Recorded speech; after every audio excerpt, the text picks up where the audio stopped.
But at any rate, it's great to meet you. Nice Thank to you meet for you. taking a minute out today.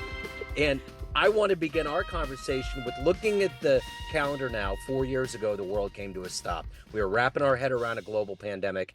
How did you survive it, and how did it change you? Such a great question.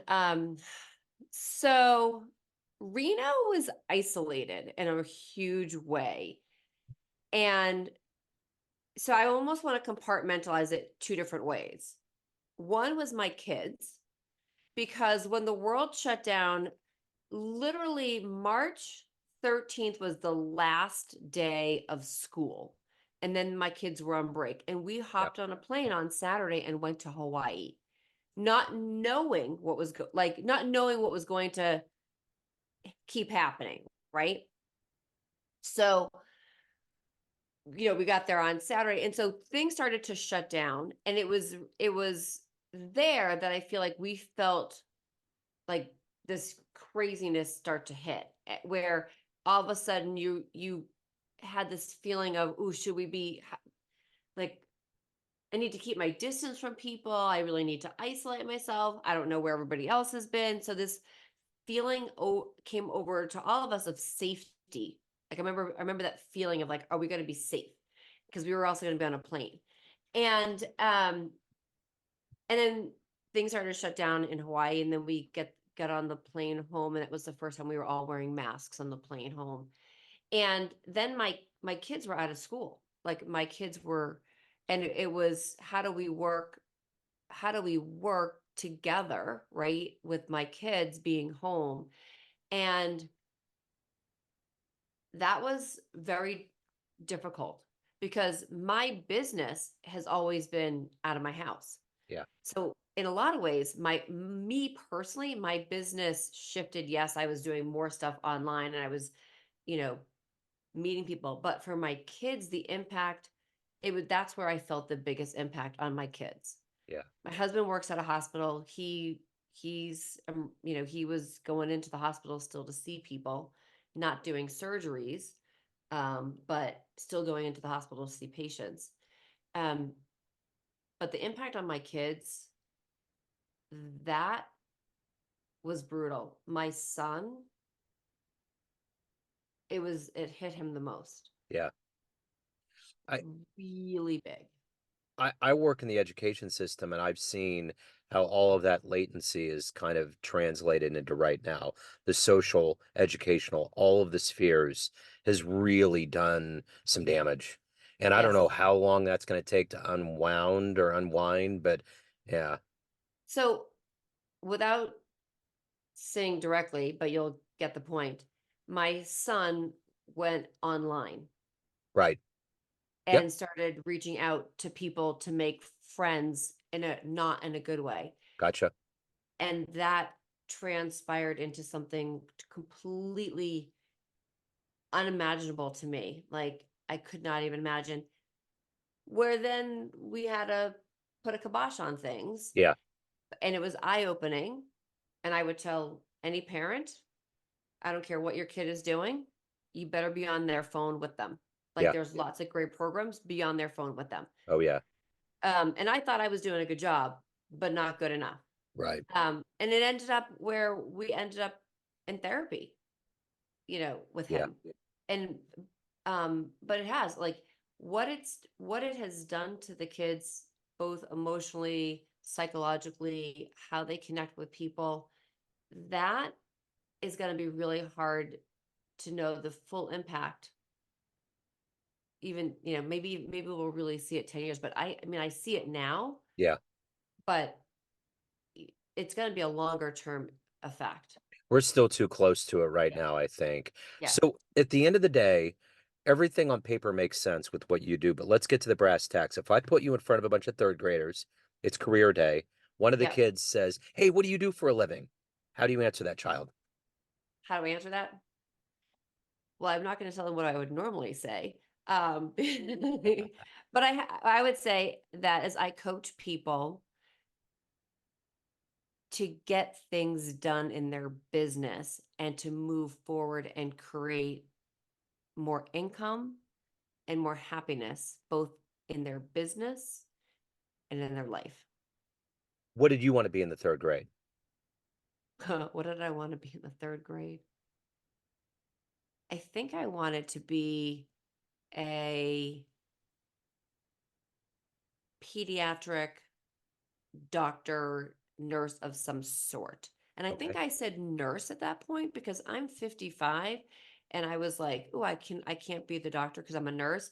And then I shifted and I said, "No, I shifted because I saw relationships with my parents and I said I never ever want to have, no offense to men, but a man be controlling or saying what I can and cannot do." sure, sure. And that's also part of what drives me today is that yes, I work with men and women, but I never want somebody to be dependent on somebody else. Whether it's but I also believe that we need to that working as a team is so important that that acronym for team is together everyone achieves more. But not everybody takes it to heart. I do, and I really work with my clients to say there's there's a huge difference in how you operate. I don't care if you're the CEO. Everybody that's in your company is your partner. They're your team members and you need to treat them as such. They all have lives. They're all people. They all have goals, and you're not going to, depending on the size of the company, you may not know everybody's goals, but and I hate to say it, the leaders in your company need to know their team members and their goals, and they all need to work together with the same mission, Yeah. ultimate mission. And that to create that cohesiveness is so important. I did a post the other a newsletter. It was one of my friends had made it. I asked it a question and she said that I asked about the people that are surrounded with them and the team that's around them. And she said, I love the people that are around me and the team that works for me.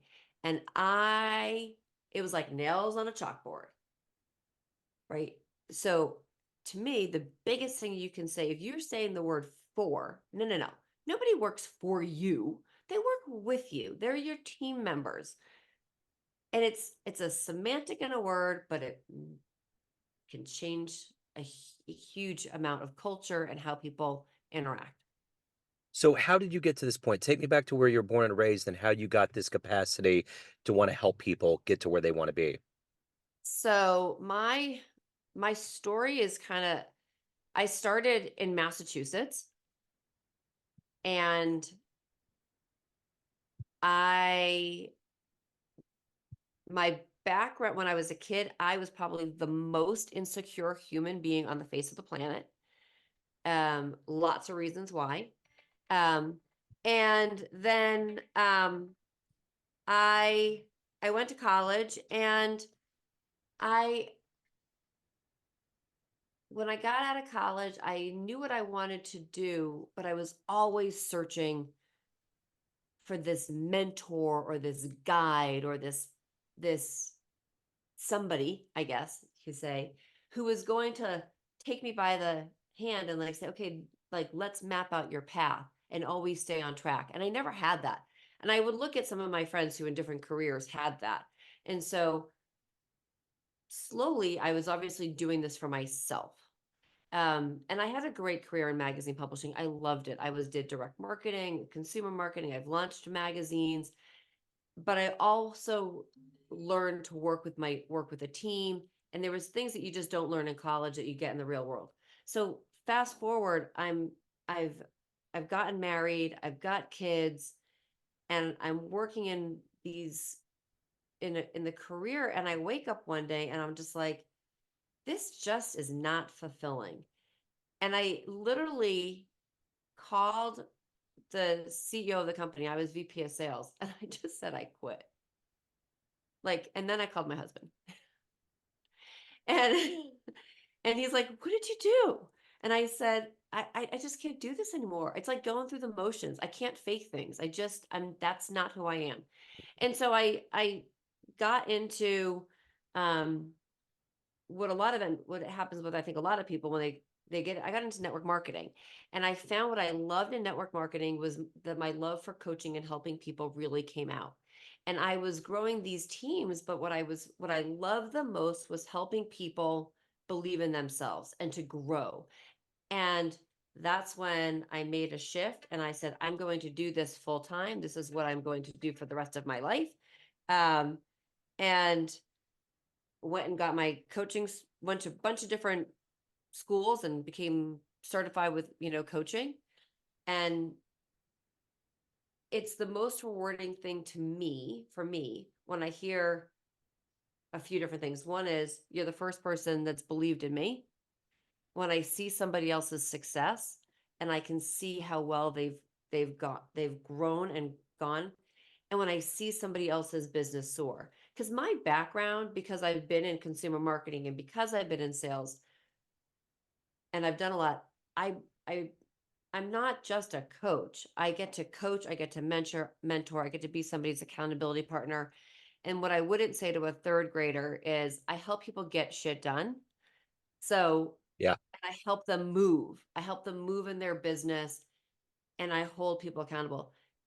One of the biggest things that I know because I did this is that you can buy all these different courses. You can be bought, you can somebody can sell you X, Y, or Z, but unless you have somebody that's by your side that's working with you on whatever you've purchased or whatever you want to grow or do or become, yes, you probably can do it on your own, but having somebody by your side is going to make that journey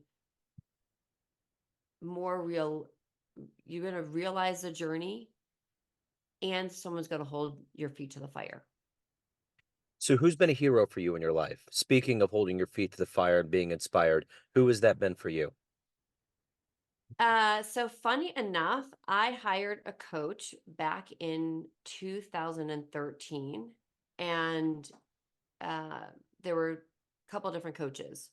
So one was this woman, Lynn, and a gentleman, Steve, and a woman, Debbie. They were my sounding board. Um,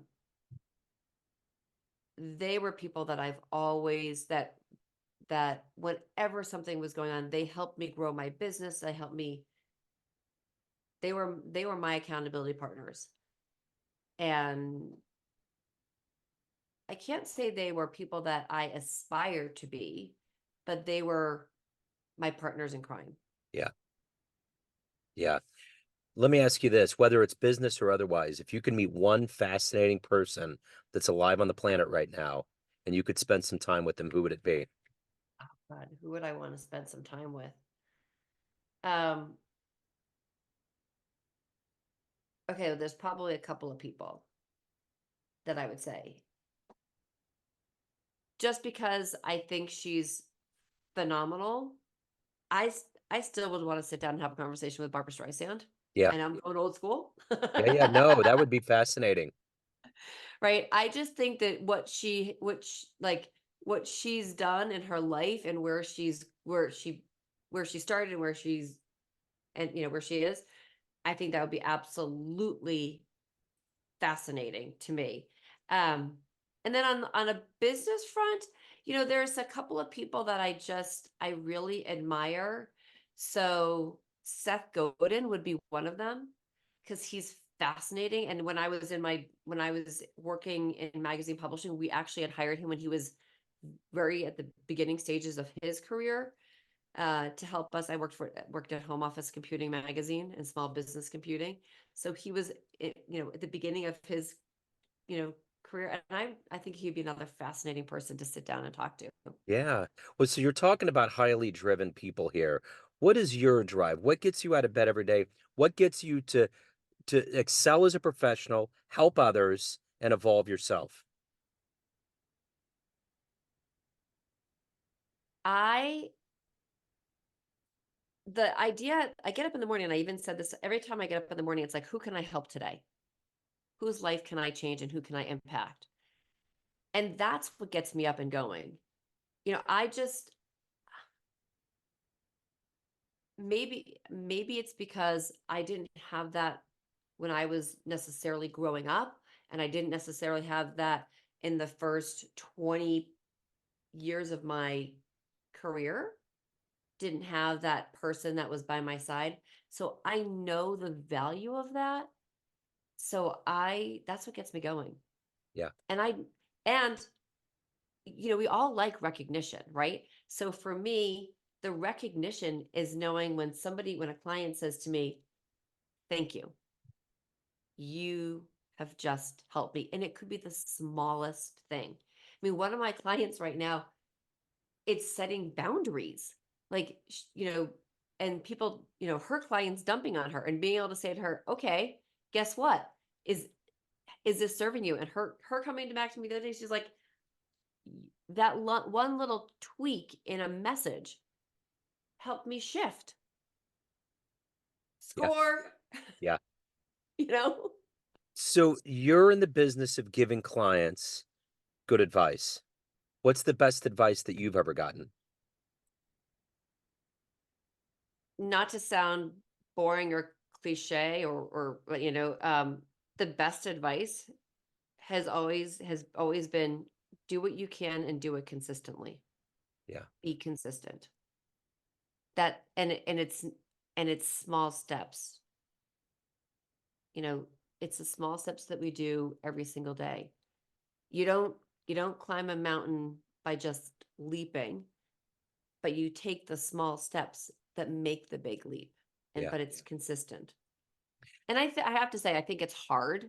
I think that's hard. That's where I love to coach people. Yeah. It's totally true though. It is a consistent climb. So let me ask you this. If you had a dream tonight, you ran into the 18-year-old version of you, you could give that young version of you a piece of advice based on the life you've led, the wisdom you've gained. What advice would you give that young version of you? Well, that young version of me is about to leave and go to college. So, It's a pivotal um, point. yep. So that young version, I would say, make deep relationships with people. When you go out into the world, meet people, get to know them. It's not about the numbers, it's about the quality of of people that you know. And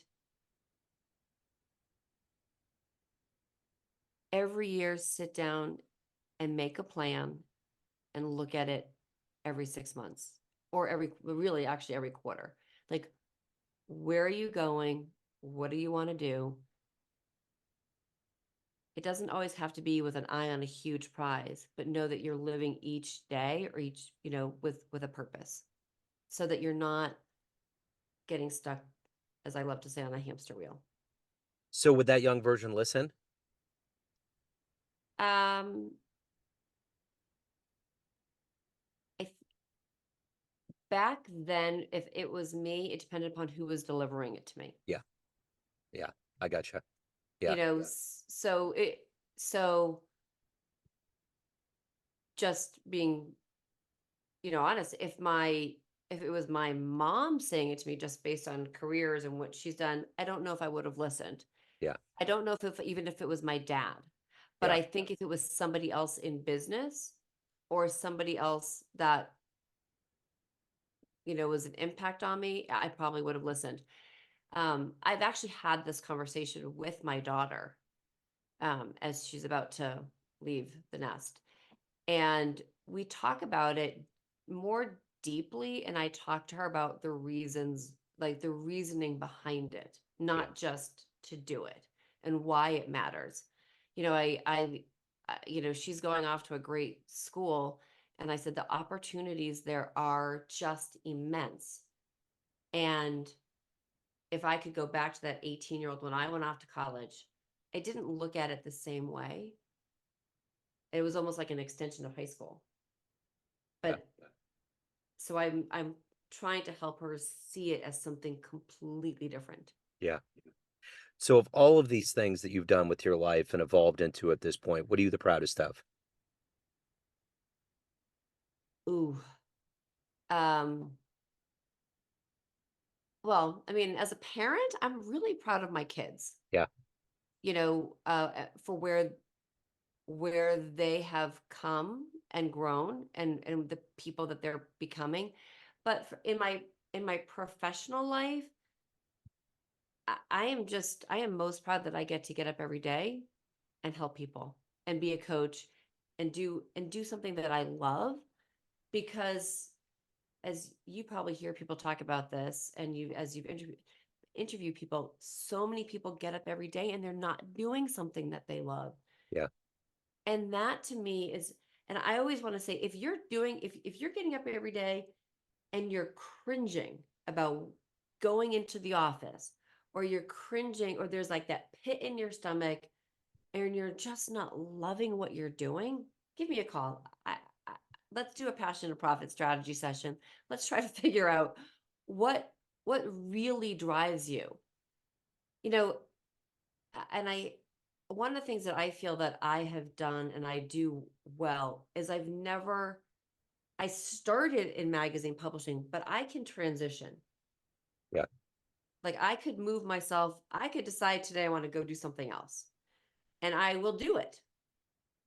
And one of the things that I like to also help people with is, if you're in position A, you've got lots of skills. But if you don't like where you are, then let's take that and move it over to B or C and figure out what that is. Yes, there's probably some fear involved, but the smile on your face needs to be there. Yeah. Yeah. Totally agree. So everyone has a perception of you, family, friends, clients, colleagues, but you run the show. What's your perception of you? Who do you think you are? Uh, who do I think I am? Sometimes I feel like I'm like, Linda Carter, like Yeah. I'm Superwoman. Uh-huh. Got my cape on. Yep. That's right. I've got, Invisibility, airplane, everything. yeah, and I'm flying up, because I can do stuff. Like Yeah. people always say to me, like when we moved here, you know, I loved one of the biggest things we're talking about, connecting and networking. It's how I ended up growing my business. And people have said to me, Jaclyn, you've only been here for a couple of years and you know more people than I do. And I've lived here my whole life. And I'm like, get out of your house. Yeah. You Right. know? See the world. Go meet people, go see things. And for me, my biggest I feel like my superpower is making connections and meeting people. And I always, there are sometimes that you don't realize what your superpower actually is. Yeah. And somebody said something to me, you're like, oh, where did you meet so and so? And I'm like, oh, in an airplane. Yeah. And they're like, what? I go, don't you talk to people in an airplane? She's like, well, a little bit. I'm like, no, I talk to people. Yeah. Like, Right. you know, I mean, I one of my closest friends here, I met him on an airplane, like Yeah. actually like standing behind me, Yeah. you know, talk to people waiting at the grocery store. As humans, we want connection. So connect. The other day, so my wife and I got married in July of 2019. When we were in the lobby after the day after our wedding. We met a gal from California, and I'm a visual artist. That's one of my paintings. And I had paintings. We were getting ready to go to Colorado for our honeymoon, and I had a painting that I gave to somebody in the lobby there. And the other night, my wife said, "You'll never guess who this is." And this is what, 2019, 4 years ago. She was like, "This is the gal from the lobby." I'm like, "Oh my God, I had no idea." And they're pals and they keep up and they Oh talk. my And God. yeah, so it's like those little things. It's totally true. Cause I think of all of the ways that we were connected in our lives during the pandemic. Because if it would have happened in 85, there was no internet, there was nothing. We would have just been desolate. But we were really connected. But what we realized, ironically, was that we didn't have that social, that human, that particle engineering capacity to be around each other. And I think we all really need that. It's very essential. Yeah. Well, during the pandemic, the one thing that I used to do and I'm still a believer of this, is I would get together with people and I would do, business hubs with people so that we were on Zoom. I mean, I was using Zoom before the pandemic. Yeah. And for me, the best thing was it got people on Zoom. I'm like, I was always comfortable, Yeah. but it helped. I felt like there was a way to bring people together. So it was one of the things that I would do. Uh, but again, it was so much harder for the kids. And I actually had a Yeah. conversation the other day with my daughter's one of my daughter's teachers, and we were talking about because the my kids went to school but with masks on, Yeah. and it was really interesting. He said the level of learning once you actually took the mask off, Yeah. Yeah. because we I may not read lips, but I still look at you and I see Mhm. that, and there's that visual connection from the what's being said to your ears. It's that huge connection. And he said the level of learning when we've taken off the mask has just risen too. Which but I by the way, and I love that art behind you. I'm like, I think Oh, I need something for behind my wall. absolutely. You do. You need to fill that space. I know. For sure. I'm like, wait a second. I need to figure out what can go there because Exactly. I have not put anything there because I haven't fallen in love with Yeah, anything. that's it. That's the thing about art. You'll find it. So let me ask you this. If anyone wants to hire you, learn more about you, reach out, any of the good business, where do they go to do that? They go to leaptoyoursuccess.com. Okay. They can find me. Go to leaptoyoursuccess.com. If you fill out the contact form, you don't have to do the 30-minute assessment. Just fill out the contact form and grab a free passion to profit strategy session. I really love doing this with people. Uh, it's amazing what we can do in 60 minutes, even just to help somebody level up their game a little bit. And it's Yeah, something that I do complimentary. absolutely. Jaclyn, this has been wonderful. Thank you for your story. Thank you for your time. Keep No, doing thank you, great work. Joe. I No, appreciate it. thank you.